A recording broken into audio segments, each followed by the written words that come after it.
पवन सिंह जी की लड़ाई उपेंद्र कुशवाहा से थी नहीं। उपेंद्र कुशवाहा ने जबरदस्ती पिंच करके अपनी लड़ाई उनसे मोल ले ली, जिसका परिणाम हुआ कि वो हर्ष के कगार पर चले गए। वो हार चुके हैं और उनका हो सके तो राजनीतिक करियर भी अब यहाँ से खत्म हो जाएगा और पलायन हो जाएंगे राजनीति से। 2,70,000 से ऊपर मत लाना एक निर्दलीय प्रत्याशी के लिए 45 दिनों में जी कुबत रखता है। पवन सिंह जी को अगर भाजपा टिकट दे देती तो मुझे नहीं लगता कि पवन सिंह के सामने कोई भी पार्टी के नेतृत्व करता वहां टिक पाते। तो गलतियां कहीं ना कहीं पार्टी के नेताओं से भी हुआ। वहां के लोग पवन सिंह को क्यों कह रहे थे कि इनको जमीन देंगे हम यहाँ घर बनाने के लिए। आज तक 10 साल में उपेंद्र कुशवाहा को एक धूर कोई जमीन देने के लिए नहीं कहा होगा, जबकि सांसद रह चुके हैं। आज वह CPI माले सब मिलकर के चुनाव लड़ा है और आज ये पवन सिंह जी का देन है कि वह जीत गए। इस चीज को भले लोग जो भी कहें, पवन सिंह जी का ही देन। अगर पवन सिंह जी को टिकट दे देता भाजपा तो उपेंद्र कुशवाहा जितना वोट लाए उसका 2 गुना और वोट पवन सिंह जी लिया करके लीड करके जीत करके दिखाते। उपेंद्र कुशवाहा एक गिने चुने ऐसे नेता हैं जो टगर रहे हैं, अभी पार्टी के नाम पे टगर रहे हैं, आगे बढ़ रहे हैं। और एक व्यक्ति जो मेहनत करके पूरे दुनिया में छाया हुआ है उसका अपमान पल भर में आप लोग कर देते हैं। ऐसा नहीं होना चाहिए। 2,70,000 वोट निर्दलियों का औकात नहीं होता है लाने का। और जो लोग वोट कटवा कहते हैं, वोट कटवा का मतलब भाई 2-4-5 हजार होता है, 2-4 लाख नहीं होता है। वोट कटवा तो उपेंद्र कुशवाहा हो गए जो थर्ड पायदान पे आ गए, तो ये ना वोट कटवा हो गया। तब तो वोट कटवा का मतलब है कि ये अगर नीचे रहते तो बात माना जा सकता था। तो व्यक्ति 11 साल तक नरेंद्र मोदी जी के समक्ष पड़ा रहा, उनके लिए अच्छे अच्छे गाने गाए, राम जी के लिए अच्छे अच्छे गाने गाए, उनको भी राम विरोधी और देश विरोधी कहा जाता है। तो इससे दुर्भाग्य क्या होगा। अगली बार जो है क्या पवन सिंह फिर से काराकाट से लड़ेंगे चुनाव? देखिए, पवन सिंह जी को अब पार्टी निर्दलीय नहीं लड़ने देगा। अच्छा, अब उनको पार्टी टिकट देगा, क्योंकि उनको भी दिख गया है कि भाई इस बंदे में कितना दम है। जो व्यक्ति पार्टी के बिना सिंबल के 2 लाख से ऊपर मत ले आ दिया, वो व्यक्ति कुछ भी कर सकता है। और पवन सिंह जी के लिए काराकाट ही एक जगह नहीं है। बिहार के किसी कोने से वो ऐलान करेंगे ना तो वो वोट उतना उनको मिल ही जाएगा। एक इंसान को झुकाने के लिए पूरी कायनात लगी हुई है, तो हम लोग उसके सम्मान में खड़े रहेंगे। अच्छा, सोशल मीडिया पे बहुत सारे लोग जो है कमेंट कर रहे थे कि भैया एक बार जो है थोड़ा बहुत पता कीजिए कि जिस पवन सिंह के सपोर्ट में पूरा काराकाट खड़ा था, पूरा देश के लोग जो है एक दूसरे कोने से सपोर्ट कर रहे थे, वहीं जो है पवन सिंह कैसे 1,05,000 वोट से हार गए। देखिए, क्या है कि जहाँ आप किसी को जानते नहीं थे, काराकाट पवन सिंह जी के लिए अननोन जगह था, फिर भी इनको 2,70,000 से ऊपर बहुमत मिला, मत मिला। उस मत को आप इग्नोर नहीं कर सकते हैं। आपको जिसने गलत साबित करने का प्रयास किया, आपने आज उसको नतमस्तक करके तीसरे पायदान पे ढकेल दिया, तो ये तो आपकी जीत होगी ऐसे ही। और वहां के लोगों का जातिगत समीकरण को लेकर के आप चलेंगे, इसके वजह से कोई और जीता। तो इसमें पवन सिंह जी को अगर भाजपा टिकट दे देती तो मुझे नहीं लगता कि पवन सिंह के सामने कोई भी पार्टी के नेतृत्व करता वहां टिक पाते। तो गलतियां कहीं ना कहीं पार्टी के नेताओं से भी हुआ, जो कभी आपके समाज के लिए खड़े नहीं हुए। 10 साल से आपके जो सांसद थे वो कोई काम नहीं किए, तो जाहिर सी बात है आक्रोश तो लोगों में रहेगा ही। और जब पवन सिंह जैसे व्यक्ति वहां काराकाट पहुंचे और पूरे काराकाट को गूगल पे सर्च करने लगा लोग, भाई काराकाट कौन सा क्षेत्र है, तो इससे उपलब्धि बढ़ गई काराकाट के लोगों की कि अरे भाई एक पवन सिंह आया तो हमारे क्षेत्र को लोग जानने लगे, तो क्यों ना पवन सिंह को हम लोग आगे प्रमोट करें। तो लोगों ने भी मन बनाया। तो जब लोगों ने मन बनाया तो इसका परिणाम हुआ कि आज पवन सिंह जी सेकंड पायदान पे खड़े और वो धन्यवाद दे रहे अभी भी लोगों का। बिल्कुल, कहीं ना कहीं पवन सिंह ने एक पोस्ट किया इंस्टाग्राम पे, जैसे ही रिजल्ट सामने आया वैसे ही जो है उन्होंने पोस्ट किया कि 2,70,000 से अधिक बहुमत आया है और जितने भी काराकाट के लोग हैं उनको हम तहे दिल से धन्यवाद देते हैं। हार जीत तो है, लगा रहता है। देखिए, अब 2,70,000 से ऊपर मत लाना एक निर्दलीय प्रत्याशी के लिए 45 दिनों में जी कुबत रखता है। जिस इंसान को काराकाट में केवल गाने मात्र से जाना जाता था कि एक गायक है पवन सिंह, नेता नहीं है, और जो नेता बन करके समाज के लिए आगे आ गए तो उनका समाज ने भी तहे दिल से अभिनंदन किया है। और जो लोग साथ दिए हैं उनका भी वो ऋणी रहेंगे पवन सिंह जीवन भर, क्योंकि 2,70,000 वोट देने में हर एक लोगों का हाथ होगा। गरीब गुरबा हो, पैसे वाले लोगों, सबका हाथ होगा। अब सोचिए ना, वहाँ के लोग पवन सिंह को क्यों कह रहे थे कि इनको जमीन देंगे हम यहाँ घर बनाने के लिए।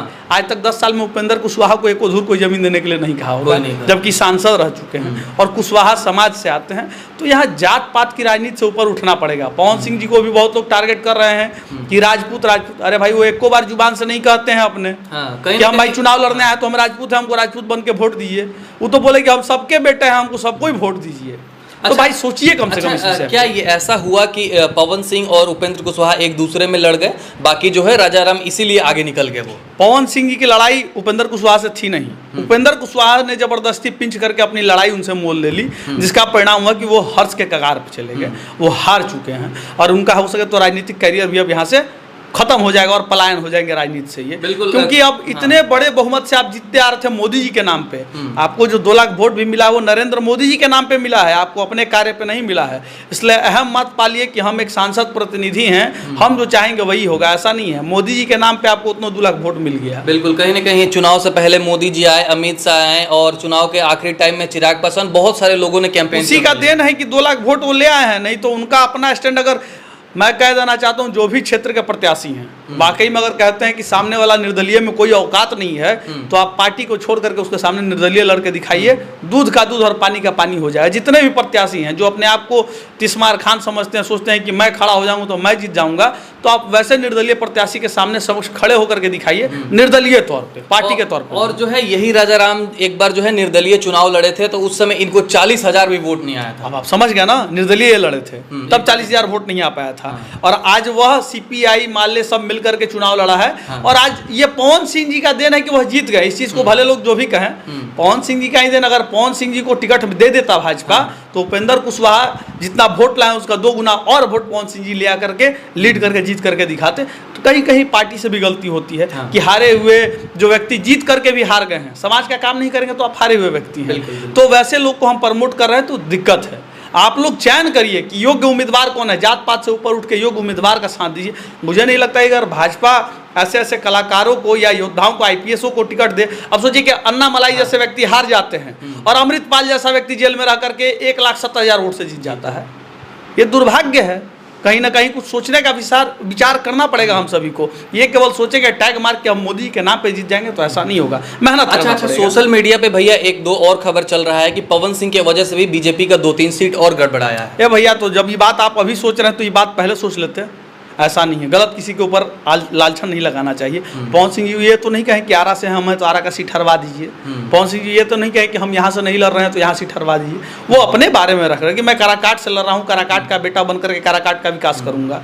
वो ये कहीं नहीं बोले कि मेरा जो विरोध करा उसको हरा दीजिए, कहीं नहीं बोले हैं। तो कम से कम ये बोलने से पहले सोचिए। वो भी आपके बिहार के ही बेटे हैं जिनको दुनिया में जाना जा रहा है। उपेंद्र कुशवाहा एक गिने चुने ऐसे नेता हैं जो टगर रहे हैं, अभी पार्टी के नाम पे टगर रहे हैं, आगे बढ़ रहे हैं। और एक व्यक्ति जो मेहनत करके पूरे दुनिया में छाया हुआ है, उसका अपमान पल भर में आप लोग कर देते हैं। ऐसा नहीं होना चाहिए।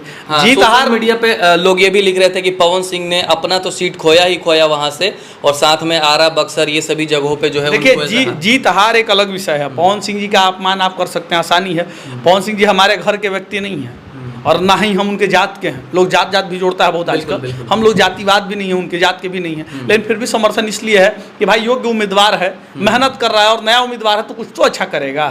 और यहाँ पे अब बक्सर की आप बात करें तो बक्सर में भी हारे हुए कैंडिडेट को दिया गया था टिकट।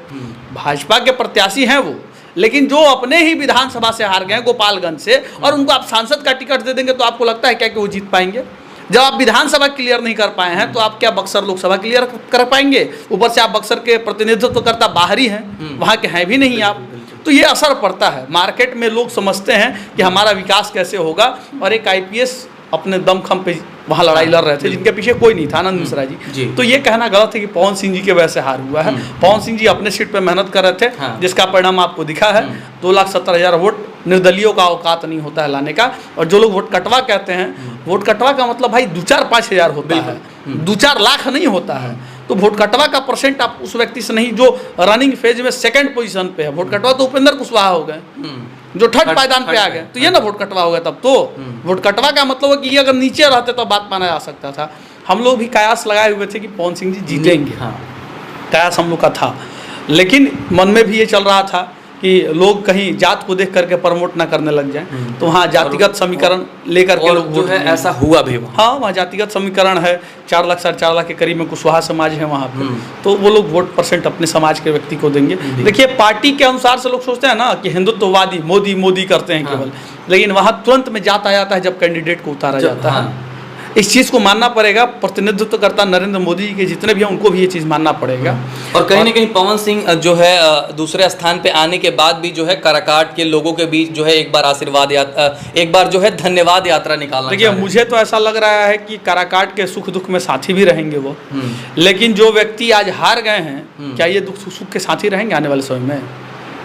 शामिल रहेंगे ये लोग उनके, ये सवाल बेहतरीन है। बिल्कुल। क्योंकि मान लेते उपेंद्र कुशवाहा जी अब हार गए, अब ये कितने बार काराकाट में नजर आएंगे ये अब आप लोग को जानने का विषय है, और आप लोग जानिएगा घूम घूम करके, ऐसे काम नहीं चले। पवन सिंह जी को देखेंगे हम लोग भी कि ये काराकाट में कितना जा रहे हैं, और बहुत लोग से वचन भी दिए हैं कि मैं काराकाट के लोगों से मिलता रहूंगा। तो ऐसे ऐसे योद्धा हैं जो मेहनत किए हैं, जो समाज के बीच में हारने के बाद भी रहेंगे, और हारे हुए ऐसे लोग को नहीं कहेंगे, ये लोग वैसे लोग को हराए हैं जो इनको गलत नचनिया बजनिया का टीका टिप्पणी दे रहे थे। यह गलत है। अरे तांडव तो शिव जी भी किए हैं, तो उनको भी आप कह दीजिएगा, क्या है आपकी औकात कहने की? तो नहीं कहना चाहिए, किसी के ऊपर कटाक्ष नहीं करना चाहिए। नरेंद्र मोदी जी का सम्मान तो खुद पवन सिंह जी करते आ रहे हैं, अभी भी अपने चुनाव में तक कहे हैं कि नरेंद्र मोदी जैसा कोई है ही नहीं। और जो व्यक्ति 11 साल तक नरेंद्र मोदी जी के समक्ष पड़ा रहा, उनके लिए अच्छे अच्छे गाने गाए, राम जी के लिए अच्छे अच्छे गाने गाए, उनको भी राम विरोधी और देश विरोधी कहा जाता है, तो इससे दुर्भाग्य क्या होगा? अगर पार्टी के विरुद्ध वो चले जाकर टिकट लड़ रहे हैं तो उनको आप कह दे रहे हैं कि विरोधी हैं, राम विरोधी हैं, हिंदू विरोधी हैं। ऐसी संज्ञा कभी किसी को मत दीजिए। और वही व्यक्ति वाकई में योद्धा है जो आपके लिए लड़ रहा है। तो ऐसा अनुमान लगाया जाए कि पवन सिंह जो है काराकाट में अब लगातार दिखेंगे और जो है कुछ कुछ जो है करते रहेंगे काराकाट। मुझे जहाँ तक मैंने जिन निर्दलीय प्रत्याशियों से बात की है, वो लोग सदैव अपने क्षेत्र में रहेंगे। काराकाट में ले लीजिए पवन सिंह जी को, IPS आनंद मिश्रा जी को बक्सर में, ये लोग समाज के बीच में रहने वाले व्यक्ति हैं, ये भागने वाले व्यक्ति नहीं है। तो क्या लगता है कि बहुत सारे दर्शक लोग लगातार कॉमेंट भी कर रहे थे कि इस बार जो है थोड़ा सा अगर चूक हो गया है तो अगली बार जो है क्या पवन सिंह फिर से काराकाट से लड़ेंगे चुनाव? देखिए पवन सिंह जी को अब पार्टी निर्दलीय नहीं लड़ने देगा। अच्छा। अब उनको पार्टी टिकट देगा, क्योंकि उनको भी दिख गया है कि भाई इस बंदे में कितना दम है। जो व्यक्ति पार्टी के बिना सिंबल के 2 लाख से ऊपर मत लिया दिया, वो व्यक्ति कुछ भी कर सकता है। और पवन सिंह जी के लिए काराकाट ही एक जगह नहीं है। बिहार के किसी कोने से वो ऐलान करेंगे ना, तो वो वोट उतना उनको मिल ही जाएगा। बिल्कुल निर्दलीय प्रत्याशी पे इतना उनका जलवा है, इस चीज़ को मानना पड़ेगा।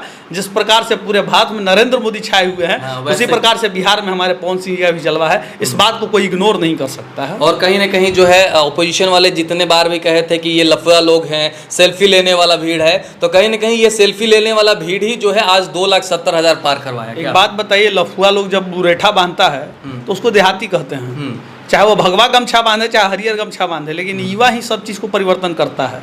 अपने माँ बाप को वोट दिलवाने के लिए एक युवा ही लेकर के जाता है, और जब वो युवा कहता है कि ये माई हेकरा के वोट दी है, तो बटनवा वहीं दबता है। तो आप उस युवा को लफुआ से संज्ञा मत दीजिए। वो पढ़े लिखे नहीं हो सकते हैं, लेकिन इतनी समझ है कि हम अपने माँ पिताजी को यहाँ वोट दिलवा सकते हैं, इतना उनको पता है। तो चलिए, अभी हमारे साथ नागेश सम्राट भैया थे, और जो है आपके मन में थोड़ा बहुत कन्फ्यूज़न था कि पवन सिंह आखिर क्यों हार गए, क्या रीज़न था। ये भी चुनाव प्रचार में गए हुए थे, बहुत कुछ जो है इनको भी समीकरण वहाँ के बारे में जानकारी था, तो हम सोचे जो है एक बार आते हैं और इनसे जानकारी लेने का प्रयास करते हैं। फिलहाल ये वीडियो आप लोग कैसा लगा कमेंट सेक्शन में जाकर अपना सुझाव जरूर रखिएगा। तब तक के लिए आपका बहुत बहुत धन्यवाद। जय हिंद।